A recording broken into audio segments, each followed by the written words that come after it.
Hello and welcome to the Pro Football Network Miami Dolphins Podcast. I am your host, Matt Infante, joined as always by PFN Deputy Editor Adam H. Beasley. And Adam, the Dolphins went into Foxborough Sunday night, didn't play their cleanest game, but left with a victory and sole possession of first place in the AFC East. What are your general thoughts on what we saw from the Dolphins in Week 2 in Foxborough? 2 weeks now, two close games, two games that in an era ago the Miami Dolphins would have lost. Right? They had a field goal block and a missed field goal late in regulation against the Patriots. They missed an extra point against the Chargers. Those in close games would have killed the Dolphins in the past. And here we are, 2-0, one of the five best teams in the National Football League without any question. Probably the best team in their division and maybe the best team in the conference. LFG, let's go, Matt Infante. Well, let's put a pin in that conference question for a second. I did want to just, it's interesting. We watched Week 1, right? And they were flinging the ball all over the place. Obviously, different game plan because Bill Belichick took away what the Dolphins do best. And then what we saw was, Raheem Mostert turn back the clock and do something that is rare for running backs of his age. I know, Adam, you just wrote about it for ProFootballNetwork.com about Mostert and his kind of outstanding performance, age-defying performance in Week 2. Yeah, almost statistically impossible performance in Game 2. And I'll walk through it real quick. Raheem Mostert, age 31, right? They signed him, re-signed him this offseason. He was a free agent. They brought him back, made the conscious decision, decided not to upgrade in the eyes of pundits, at least. In the offseason, the Dalvin Cooks are available. The Jonathan Taylors were available. They kicked the tires on Josh Jacobs. There are all kinds of running backs. Saquon Barkley. They even called the Giants about that, reportedly. There are all kinds of running backs that the Dolphins could have acquired, could have gone after if they'd given up enough. Instead, they stood pat, kept a group that they really like. And, Raheem Mostert outperformed the likes of Dalvin Cook and Jonathan Taylor, who's obviously injured, Josh Jacobs and Saquon Barkley. He was better than all those dudes on Sunday, and he was better than almost every single running back in football. And he did that at age 31, which is kind of a death sentence in the National Football League. You reach that age, you're usually done. He is not that. He is not even close to that. A stat that you sent my way, which was really good. Next Gen Stats had him as the second fastest ball carrier in football, not just in Week 2, but the first 2 weeks combined. Number one, of course, is Tyreek Hill. Go figure, right? But he is doing things that are so beyond what is expected for a player of his age. I'm going to get into the weeds real quick. I did a math. There are 32 starting running backs, obviously, in the National Football League in Week 2. Raheem Mostert was by far the oldest, by 2 years, the oldest running back. The next oldest was, I believe, Derrick Henry at 29. The mean age, the average age of running backs was like 25.1, 25 and change, whatever. Getting into the weeds a little bit more, standard deviation, that tells you how closely bunched numbers are in facts. And you as a former and current numbers guy, you love me getting into the weeds this way. Oh, I love it. This is like going back to AP algebra. Yeah. He was almost 3 standard deviations away from the mean, which means I think within 3, you're 99.7% of all of the data points. And he was right at that number of 3 standard deviations, which means in gambling terms, he was like 3 in 10,000. Right, that is how rare, just the age alone. And then put on top of that, hey, he's the fastest recorded ball carrier in football so far this season, A. B, he averaged 6-point-something yards per carry with 2 touchdowns and 121 yards. What he did on Sunday, we just never see from running backs his age, and I think it should be celebrated. Yeah, absolutely. And I think it's interesting. In Week 1, the Patriots only allowed 60 yards on 16 carries to the Eagles running backs. Eagles have a pretty good offensive line. They have a good group of running backs, and the Patriots shut them down. And then here comes Mostert and also some other ball carriers as well, averaging 6.3 yards per carry on Sunday night, 139 yards from the running backs. And we all wondered, would the Dolphins be able to run the ball this year? Week 1, they didn't really need to. But what we saw was certainly encouraging moving forward. And I think it's not just a big deal because it helped propel the Dolphins to a win in New England. It's a big deal because the Dolphins now put this on film for the rest of the opponents to see. Now, when you're game planning for the Dolphins, you can't just say we're going to shut down Tua, Tyreek in the passing game. because now they've proven against a very good, defense, they can run the ball. And I think a lot of us had questions about that heading into the season. Yeah, a couple of things to unpack there. Certainly, having whatever it was, a 43-yard touchdown run helps that average big time. But he earned those yards. I mean, that's when he reached that top speed. The blocking has been excellent. I don't think we can talk enough about how good the offensive line has been compared to expectations, particularly with Teron Armstead missing the first 2 games. I believe they allowed 1 sack in 8 quarters. You saw what they did on the ground. All of those things are really encouraging because good teams don't win just one way. If you have one way to win, you're not going to win a championship unless you get really, really lucky and the other team just coughs up the ball a lot. Because the further you get on to the season, there's more and more on tape, as you said. Tendencies really come to the top, and smart defensive coordinators with talented defenses figure out a way to take away what you do well. And Bill Belichick is all of those things. A lot of talent in that defense, a really, really, really smart defensive coach. And it was mission accomplished, right? They played 3 deep safeties for most of the game. And there weren't those deep shots that has been, quite honestly, the lifeblood of the Mike McDaniel offense since 2022. How many times did you see them sustain drives and be able to churn out first down after first down and move the sticks and keep the defense off the field? By the way, which we'll get into, I'm sure, the defense was much improved in week 2 as well. How often did you see that last year? Certainly didn't see it in week 1. It was all these deep shots and, oh my God, it's a track meet out there. You're going to have to be able to win the games the hard way too. And the fact that they've already done that on the road against a very, very talented, Patriots on offense have their issues. They don't scare anybody, obviously. But on defense, they brought back the core of a top 5 defense last year. And to your point, they looked very, very good against the Eagles in week 1. The Dolphins are one of the best teams in football. I don't think we can argue that. They have the offense to be able to compete with anybody.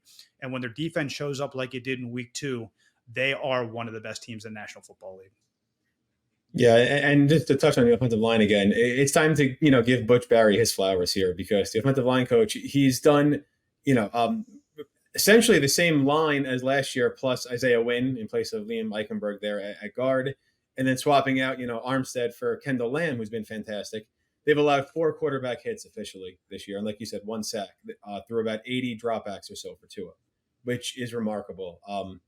But it does raise a question about Kendall Lamb once Teron Armstead returns, right? Is there just no spot for him? Would they consider putting him at right tackle? I think without detailed film review, it seems like Lamb has been more effective than Austin Jackson, at least in pass protection. There was a couple of times I've seen, Austin Jackson get beat, but Tua has the ball out quick enough that it's, negated. But is there a world where Kendall Lamb has a home once Armstead comes back? Sure, but that world involves Austin Jackson having a lot worse performances than he has in the first 2 weeks. Would be surprised. You got to give this offensive line some continuity, some consistency, and let them grow. And if you're swapping out positions every week, it's not a video game. These guys are humans and they need to be able to play off who they're next to. I wouldn't mess with success until you have to mess with failure, right? And if they have a couple of games in a row where Tua's getting rocked and the blind side is crumbling and Austin Jackson's playing poorly, sure, you entertain that idea.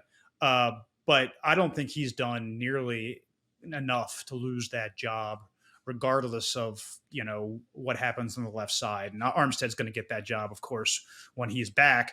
I think it just shows you how much better this offensive line is from a depth perspective. Sorry, that's easy for me to say. From a depth perspective, it's much better than it has been in recent years. And what's wild is they're doing it with largely the same personnel. Now, granted, they're doing it with the same personnel, and Austin Jackson's available, right? He didn't play last year. I think he had 40 snaps or something, right? He was hurt the entire season. He's available now. When you have your first round pick who's playing at a solid level back for you, it makes the entire line better. Yeah, and it's a very nice contingency plan to the often injured Teron Armstead to have Kendall Lamb there, seeing how he's performed so well, really dating back to the preseason, and knowing that if Armstead has to miss a couple snaps or another game or two or whatever it may be, there is a competent replacement there, and panic doesn't set in like it would have previously. Sure. Yeah, and I will say this: our priors should always be challenged. And one of my priors was if Teron Armstead's out, this offense doesn't function. That's clearly wrong. We might see this week, Matthew, another prior. Can the Dolphins have explosive gains without Jalen Waddle? Because he is in the concussion protocol. He is dealing with a head injury, and certainly this team's history of head injuries, they're not going to put him at risk at all if he's not checked every single box. Not having him potentially is going to obviously put a lot more stress on Tyreek Hill and the other dudes on that receiving core. Are going to have to continue to play at the high level that they have already. And you're going to probably see Cedric Wilson if Jalen Waddle can't play. Yeah, and note on Monday, Mike McDaniel did say that Waddle was progressing through it already, whatever that may mean. We don't get any details as far as what stage of the process they're in, so we'll monitor it. We'll see. We'll see tomorrow. We're taping this on Tuesday morning. We'll see Wednesday if he's out there. If he's out there practicing in a red, non-contact jersey, that means he's reached that next stage, and there's a real chance that he'll play. I wasn't in Foxborough, unfortunately, but friends of mine who were, colleagues of mine who were, said that he was incredibly conversant in the locker room post-game, joking with Tyreek Hill, sitting at his locker like nothing had happened. Entirely possible. There are obviously degrees of severity when it comes to concussions, and what gets you ruled out one week might not get you ruled out the next. Obviously, the Dolphins hope for the best for Jalen Waddle. But it would be fascinating to see how this offense is defended when they only have one real deep threat. Yeah, and certainly for someone who may have said that Braxton Berrios is over 600 yards was my bold prediction. Him stepping up would be him stepping up would be a very nice development here if they do have to miss Waddle. And River Craycraft, I've always been a fan of his. He always seems to just be that guy who's overlooked, and then he has to step in for a couple snaps in a big spot. He can make something happen. So certainly you can't make up for the loss of Waddle, but it's not the end of the world for this offense if they have to go a game without. Oh, yeah. And also, if it's more likely than not, it's a 1 week absence. And we should, it's hard because they've looked so good and the rest of the conferences look like such crap, aside from the Ravens, but holy mackerel, is that conference bad right now? But we should have some perspective. And we talked about chunks of the season and all that. If they get through this first 4 games, 3-1, we've talked about this. The table is set for them to really, really go on a run. You can lose games that you probably shouldn't on paper. They're a better team, I think, substantially than the Broncos. But things happen. This is a league where crazy bleep happens every single week. And, things you think might not matter do matter. And breaks that you've got in the first 2 weeks, you don't get anymore. And maybe Russell Wilson turns back the clock, and I'm going to have something on him later today on PFN. Maybe they start getting it going. They were a blown non-called pass interference in the end zone on a 2-point conversion away from going to overtime after completing a Hail Mary with no time on the clock. So they're an 0-2 team, but I think their 2 losses are a combined 3 points, 4 points, something like that. They haven't been terrible either. So I think we can agree, right, Matt, that this is a good team, that this is the foundations for a team that's sustainable throughout the course of the year. Certainly the quarterback's health is, the deal breaker, because he is irreplaceable. I'm sorry. You cannot put Mike White in there and have anywhere near the success that they've had on offense. So he is the deal breaker. But I do think we can agree, assuming that Tua is healthy, this team is going to be in it for the duration. Yep, definitely. And like you said, we kind of checked off a box there where, now we know they can survive the Teron Armstead injury. The 201, I think, would be a death blow for them. And then you wonder if Tyreek Hill had a missed time, what it would look like. And, hopefully we don't have to have that discussion. Every team has something like that throughout the course of the season. Yeah. The teams that raise the trophy in February are the deepest. Thank you, Speaker. The deepest with the best quarterback play and the best injury luck. You need those 3 things by and large to win a championship. so far so good for the Dolphins, but we're at week 3. Well, and how quickly we forget they did suffer a big injury blow on the second practice of training camp.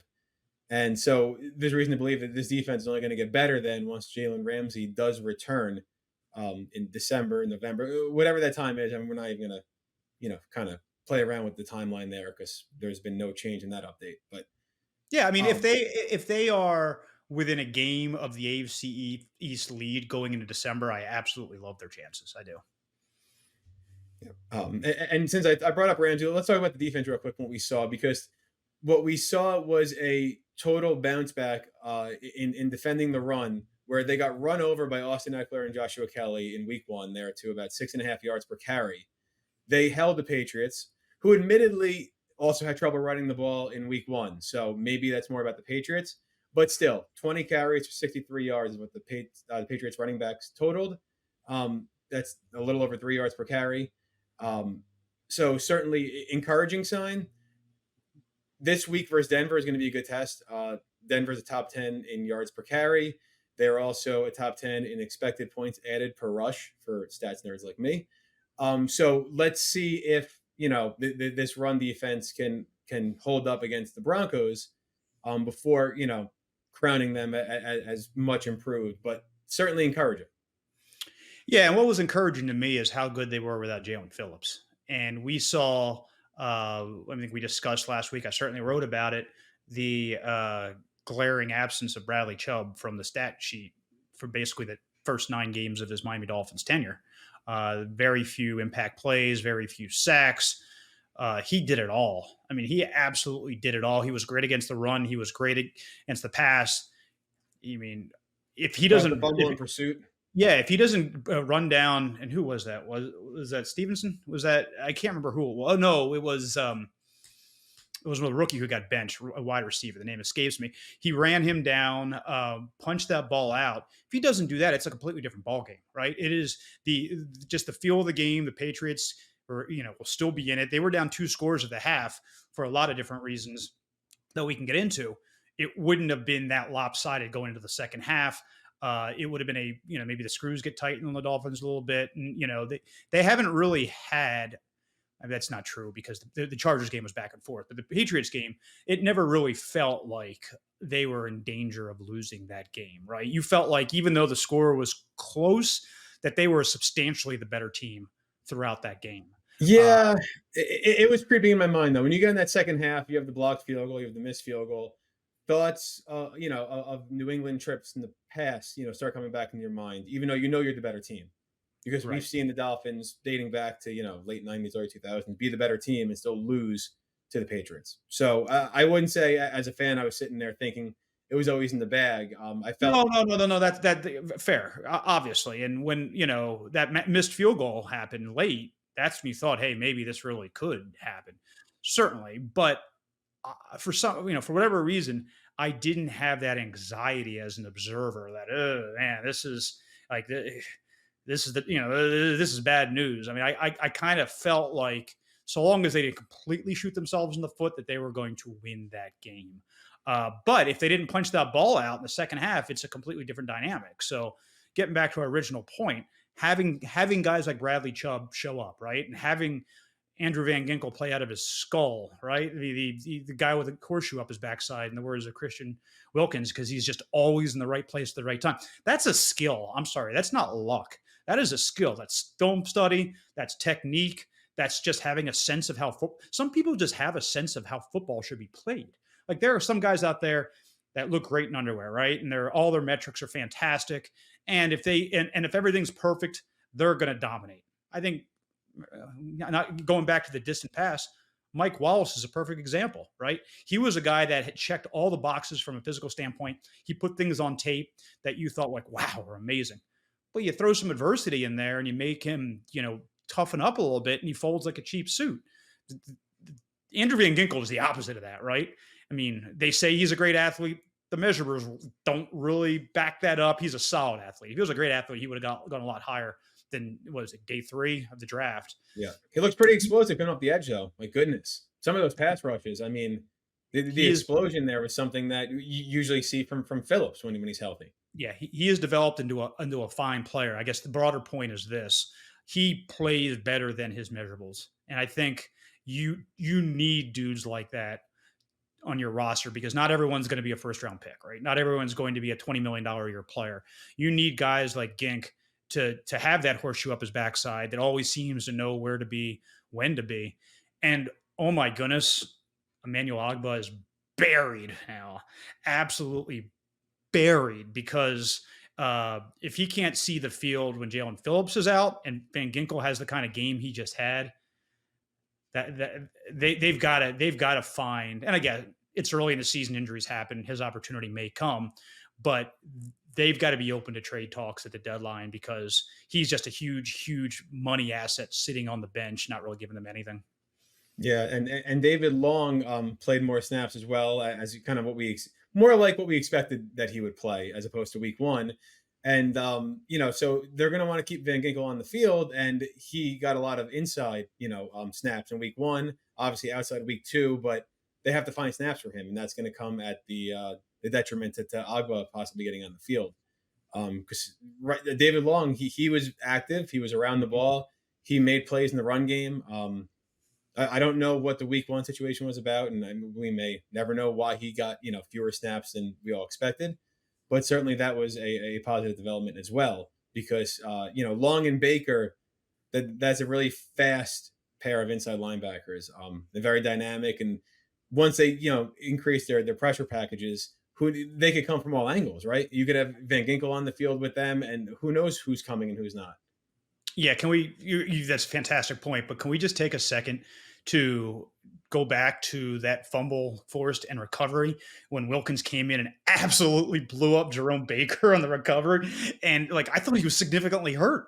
And then they immediately cut to commercial. There's no injury update. Obviously, I'm working remotely, so I can't look on the sidelines. And I'm like, what the hell happened to Bake? Is he alive? And crazy thing is he didn't miss a snap. He played every single down for the Dolphins in week two. Yeah. Yeah. And interesting, you brought up Wilkins, so I think it's worth noting what he said. Was it Monday he said about what Zach Sealer gathered the defensive linemen together before the game? And we don't know what was said, but obviously lit a fire. Is Zach Sealer the leader of that group? And right, that was my initial thought. Wilkins saying that when he's playing for a contract immediately made me think, well, maybe Zach Sealer is the leader, and it's not Wilkins of that group. Maybe it's 1 and 1A, but Wilkins is the heart and soul of that defense. I mean, he is the engine. He's the guy that gets everyone just absolutely gassed up. And even Wilkins kind of acknowledged now that Sealer almost never talks, right? And so I think that's what it's kind of like a Vic Fangio blitz package. Like if you do it every down, it doesn't have the same impact. But if you pick your spots and you catch him off guard, it really resonates. And that's what happened with Sealer. And I wrote about this on Monday, but Wilkins didn't share the message, but the gist was, we're not effing going down like this, right? We are better than this. Snap out of it.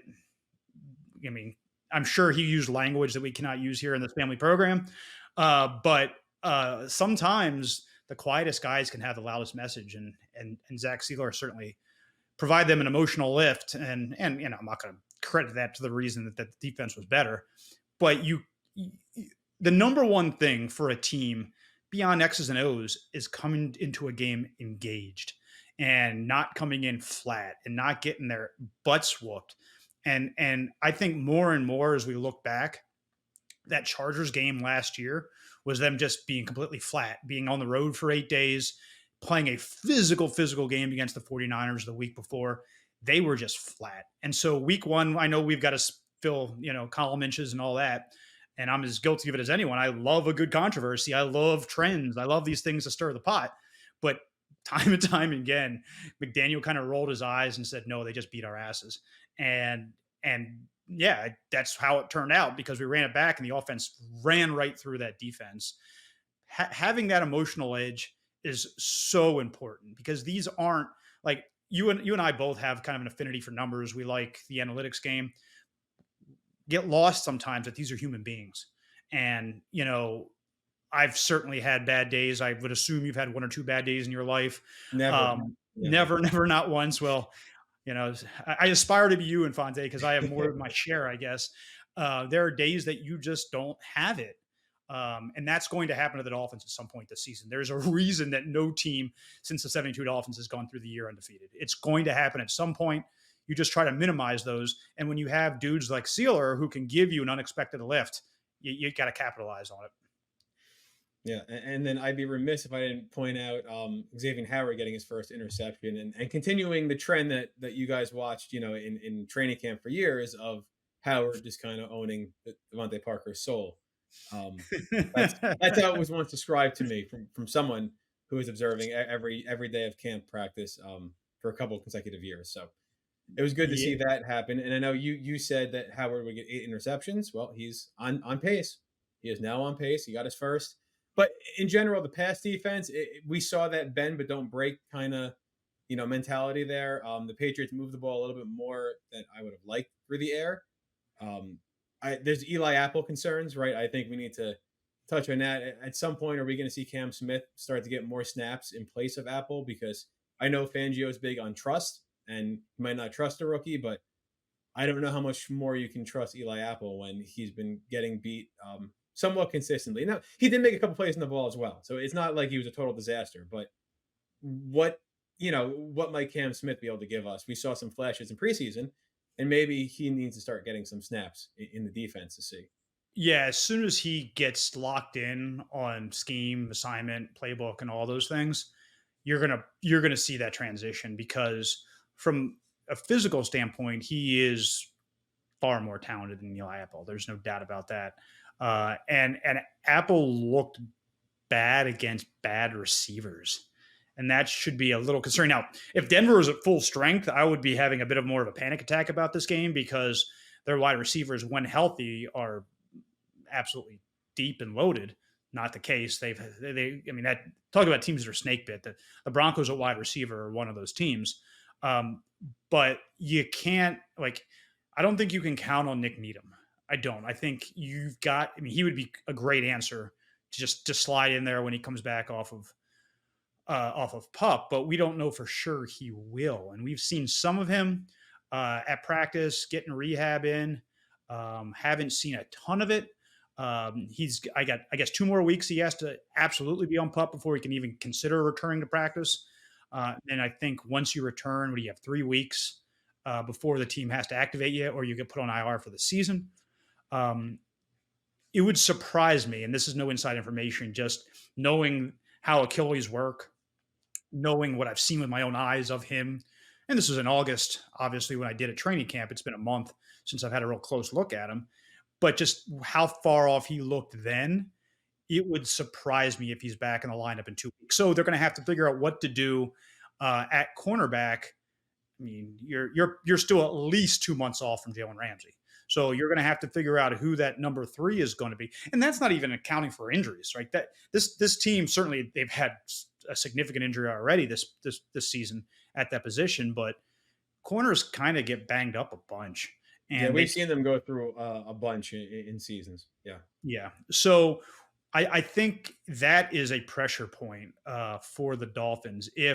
God forbid, if Xavien gets hurt, they're going to need to score 40 a game in some of these games to keep up with these teams, because no amount of pass rush and zone defense is going to make up for, what would it be, Gator Kohu, Eli Apple, and Cam Smith, presumably. Kelvin Joseph, can we take a second and talk about that? Just didn't even make the trip this week. If he had the pristine personal history and no red flags whatsoever, that wouldn't have alarmed me.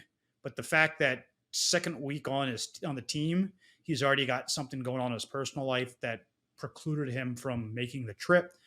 I'm just thinking about in terms of who can you count on. And that, to me, doesn't scream someone that you can have a lot of faith in, considering all that we know about the dude and the fact that the Cowboys gave up on him, right? They gave up on the dude. So it is going to come down to, if there is an injury, Cam Smith and Eli Apple both on the field at the same time, that is when I would start to say, okay, now things are getting interesting for the Miami Dolphins. Yeah, and it's also kind of a forgotten man too, right? They brought back Perry Nickerson, and I wonder, he had a fine showing in preseason against, third stringers and whatnot. But does he start to get some? He's more of a veteran. Does he start to get maybe some action to see what he might be able to do if they're not ready to trust Cam Smith yet at that spot, but they want to try an alternative to Eli Apple? That to me is break glass in case of an emergency situation. And again, you can survive a game or two like that. Don't think you want to survive Josh Allen with that, right? I mean, we talked about the Broncos. I'm not totally, cowering fear over the Broncos offense. I think that they've got some severe limitations, even with the improvements on the margins that Russell Wilson's shown in 2023. You go into Buffalo with one of those cornerbacks missing, that could be a tough day at the office. So, get up to speed, Cam Smith. Hurry, and let your knowledge of the game catch up with your ability, and stay healthy, Xavien Howard, and then that'll work until Jalen Ramsey comes back. Yeah. So now we posed this question earlier, I believe, or we touched on it quickly, but are the Dolphins the best team in the AFC? That's kind of what I wanted to think about, because when you look, the AFC's been bad, right? Compared to what we thought it would be. Bengals are 0-2. The Chiefs are an unimpressive 1-1. It felt like Jacksonville kind of lost that game more than the Chiefs winning that game. And here's what we have with the Dolphins: the best offense in the NFL through 2 weeks based on yards per play, a full yard over second place, yards per game, 50 yards more than second place, expected points added per play, because I'm a nerd, which is 50% more than second place. So I don't know if you can argue that right now, what we've seen, they have the best offense in the NFL. Don't know if it's going to last. Yeah, sounds like some standard deviations right here, Matthew. Yeah. People listening are coming to math class today. Yeah. But yeah, I mean, really, is there an AFC team? The only other unbeaten team is the Ravens, like you said. And I don't really know what to make of the Ravens yet and their new offense. And certainly they're never a pushover, as we know. So, but if you were here today to say, here is the AFC representative to the Super Bowl, from what you've seen, is it the Dolphins? Are they at that point? I don't think there's any other team in the conference that has the combination of complete and utter excellence on one side of the ball and potential due to talent on the other, right? Because to me, I was more worried about, hey, is this offense going to figure it out in year 2? The offense didn't look great in the preseason. Is it sustainable? Are they going to be able to survive on more than chunk plays? Is Tua going to stay healthy? And then I looked at defenses. You got Vic Fangio and Bradley Chubb and Christian Wilkins and Xavien Howard and Jalen Ramsey when he comes back and Jalen Phillips. That defense is going to be ballers, right? They're going to be great. We now have information that tells us, no, this offense is built to win, right? This offense is built in a way that's absolutely sustainable. Here's a fun exercise. What do you think their lowest point output of the season is going to be this year? It's entirely possible we saw it in week 2. It's entirely possible 24 is the floor. Unlikely, probably more like 17 to 20 is the floor. But can you see, I covered this team for so damn long, man. And I absolutely went into games thinking, oh, they're going to get shut out, or they're going to score 7 points, or wow, if they get the 17, they got a real chance to win, right? They have a real chance to win if they can manage 17 points. 17 points at this point for this offense is an enormous disappointment. An enormous disappointment. Yeah, I mean, I argue that 24 is a disappointment. They left points on the field. Right. So, I do think that they have the combination of one side of the ball that is the best, to your point. It's the best in the conference. Maybe the Chiefs figure it out. The Chargers, God knows. I mean, Brandon Staley, God bless him, probably coaching his last year for that team. But as we saw against the Dolphins, they have the potential of being very explosive. So maybe the Chargers. The Ravens, I'm with you. I don't know what to make of them. And then you look at the AFC South. The Jaguars have ability, but they're not on the Dolphins level. So they are, at worst, the number 3 offense in the conference. At worst. And they have the better upside on defense than any of the other teams in the conversation with the best offense. And the Chiefs and the Chargers and the Ravens, I think, are those three. So yeah. I mean, we came into the season believing that they had a real chance to make some noise. I thought the schedule was going to be more challenging than what it's turning out to be. And again, 2 games and all that, but you just kind of do the math. And, I don't see the AFC West. They've gotten through one of the 2 hard games in the AFC West, and maybe they lose this week because weird things happen, but they're better than the Broncos. They are worlds better than the Raiders. We look at the NFC East then. The Cowboys and the Eagles, those are going to be tough games, right? It would not at all surprise me to see one of those 2 teams in the Super Bowl. It's between them and the Niners, I think, in my opinion, in the NFC. But after that, it's a joke. I mean, the Giants, whatever. Yeah, congratulations on coming the whole way back against a team that isn't trying to lose, right? Their objective is to lose games. And then you have the Commanders, which are a solid team under Ron Rivera, but they don't scare anybody either. And the rest of the AFC East, they've already beaten the Patriots. They're going to see them again. The Jets totally flawed without Rodgers. So it's going to come down to the Bills, the Chiefs. We'll see what comes out of the AFC North, and maybe the Jaguars. I put Dolphins' chances up with any of those teams right now. Yeah, which is crazy. And I think this offense, there's room for them to improve because they have special teams mishaps. They've had the snap issues that have ruined drives. You have the one bad interception per game that Tua seems to throw. So they have room to still get better. And that's, they're not operating right now at 100%. They're this good, but there's reason to believe that they'll be better come November, December, health permitting. I think that gives you, encouraging thoughts about what they might look like end of the season and playoff time. Totally agree. I think that we saw that the way they won in New England, even though it was beautiful weather, bodes well for them in cold weather venues. But really, what cold weather venue are they going to have this regular season? Playoffs, totally different animal, obviously. But Buffalo is going to be done with before October, right? Yeah. It's Baltimore. It's Baltimore in December. That's the only one. Yeah, correct. And as a guy who spent 4 years in Baltimore, we can get nasty there, but it's not New England. Okay. It's not Buffalo. It's not even the Meadowlands. It's, it's a gentleman's cold weather day. Okay. And it's not one of those that makes you want to curl up and die. So, I'm bullish. Knock on wood, they stay healthy, but I think they got a real shot to win the conference. Wow. Never thought I'd see the day Adam's saying this now after 2 weeks, which is remarkable. And I think that the other thing this week is the interesting test, right? Because I like to look at the schedule kind of, in chunks, but also in certain tests. And they've passed. So week 1, it was that road game where they were, 2.5, 3-point underdog. So evenly matched team on the road, they won. Week 2 was a division game where they were favored on the road. And they didn't lose that game in years past. They might have. This is now that 6.5 to 7-point home favorite. This is the game that in past years, previous Dolphin teams might, lay an egg here.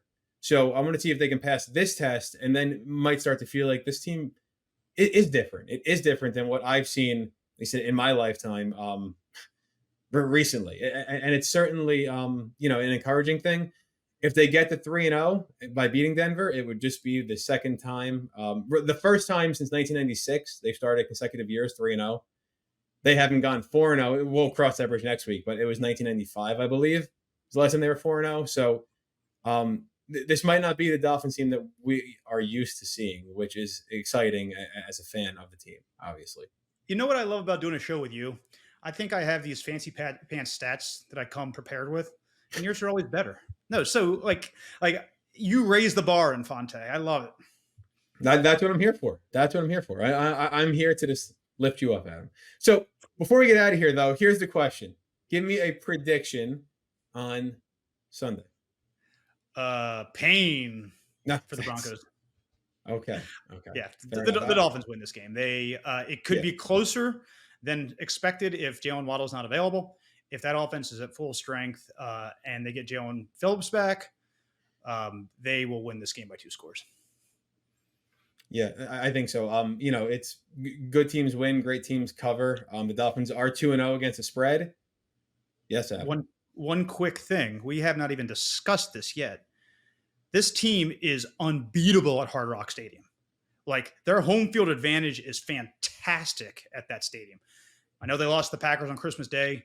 Tua didn't know what time zone he was in, okay? Like, there are extenuating circumstances, but by and large, their record, even into the Flores years, fantastic at that stadium.